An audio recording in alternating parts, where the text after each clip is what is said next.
صباح الخیر، اہلاً و سہلاً و مرحبا بکم جمیعا۔ آج ہم الدرس الثانی عشر لیسن 12 کو پڑھیں گے۔ مرکب توصیفی، جس کو ہم انگلش میں ایڈجیکٹیول فریز کہتے ہیں۔ مرکب توصیفی کا دوسرا نام موصوف صفت بھی ہوتا ہے۔ موصوف صفت آپ دیکھ رہے ہیں، اس طرح ہم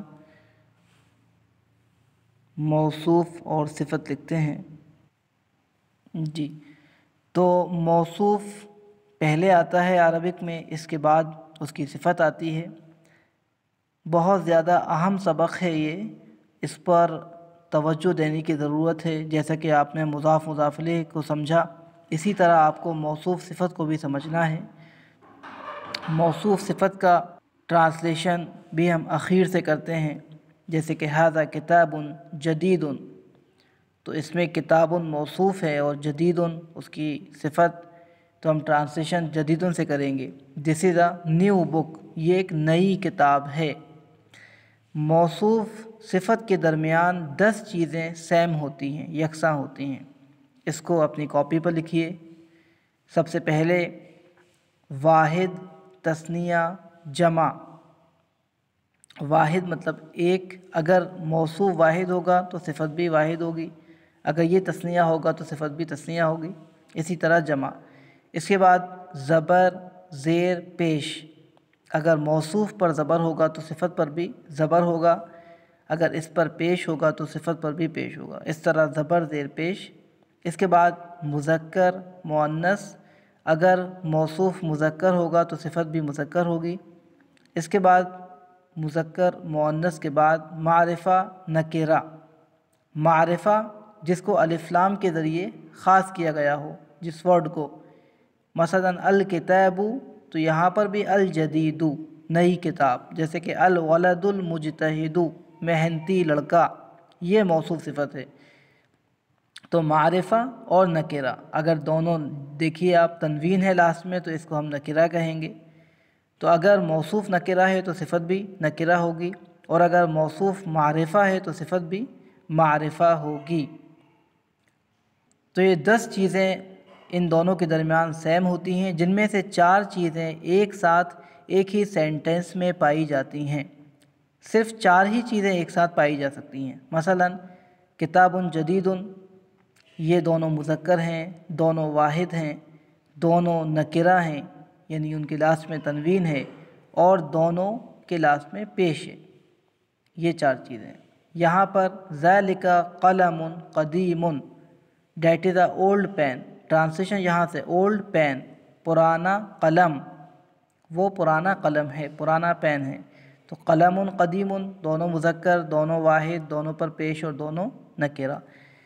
اس کے بعد ھذہ فاکہۃ طازجۃ، یہ ایک فریش فروٹ ہے، ایک پھل، ایک تازہ پھل ہے، یہ ایک تازہ پھل ہے۔ طازجہ معنی ہو تازہ، فریش پھل ہے۔ تو فاکہۃ طازجۃ، فاکہہ مؤنث ہے تو طازجہ بھی مؤنث، دونوں واحد ہیں، دونوں پر پیش ہے اور دونوں نکرہ ہیں۔ اس کے بعد تلک فاکہۃ لذیذہ، وہی ترتیب رہے گی، وہ ایک لذیذ پھل ہے۔ الولد المجتہد فی الفصل۔ ایک بات اور آپ کو بتانا ہے، وہ یہ کہ موصوف صفت کبھی سینٹنس کے شروعات میں ہوتا ہے، شروع میں، یہاں دیکھیے ابتدا میں آیا الولد المجتہد، کبھی درمیان میں ہوتا ہے اور کبھی لاسٹ میں ہوتا ہے۔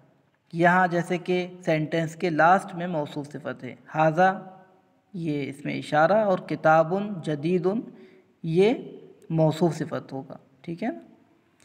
تو الولد المجتہد فی الفصل، ابھی چونکہ آپ نے مبتدا خبر کا لیسن نہیں پڑھا، اس لیے میں نے یہاں پر مبتدا اور خبر کی اصطلاح استعمال نہیں کی ہے، جو کہ انشاءاللہ آپ نیکسٹ ایئر پڑھیں گے، سبجیکٹ اینڈ پریڈیکیٹ، اس کو لاسٹ ایئر اور زیادہ سمجھنا آسان ہو جائے گا۔ ابھی فی الحال آپ ان قواعد پر فوکس کیجئے۔ الولد المجتہد، محنتی لڑکا، فی الفصل کلاس میں ہے۔ الولد المہمل فی میدان اللعب، یعنی لاپرواہ لڑکا، سست لڑکا، کیئرلیس لڑکا، فی میدان اللعب کھیل کے میدان میں ہے. The careless student is in the پلے گراؤنڈ، کھیل کے میدان میں ہے. The laborious boy is in the classroom, تو یہاں بھی دا کیئرلیس بوائے غلطی سے اسٹوڈنٹ میں نے کہہ دیا تھا. طالبون ہم استعمال کریں گے اسٹوڈنٹ کے لیے یا تلمیذن. اس کے بعد خالد ولد حسن، خالد ایک اچھا لڑکا ہے، تو یہاں پر ولد حسن یہ موصوف صفت بنے گا. دونوں پر پیش ہے، دونوں نکرہ ہیں، دونوں مذکر ہیں اور دونوں واحد ہیں. زینب بنت صالحۃ، زینب ایک نیک لڑکی ہے. بشرا طالبۃ مؤہلۃ، بشرا ایک قابل طالبہ ہے، اسٹوڈنٹ ہے. مؤہلہ مطلب قابل.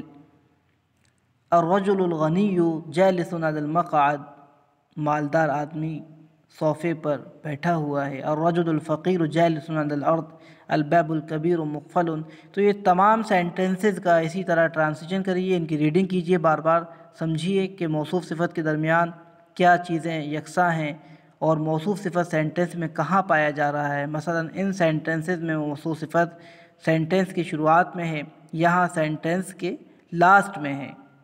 تو یہ قواعد میں نے آپ کو بتایا، اس کو اپنی کاپی پر لکھیے اور ان الفاظ معانی کو بھی اپنی کاپی پر لکھیے، ان کو یاد کیجیے. نیکسٹ ویڈیو میں انشاءاللہ اس کی ایکسرسائز کو کمپلیٹ کروایا جائے گا. الآن مع السلامة، إلى اللقاء.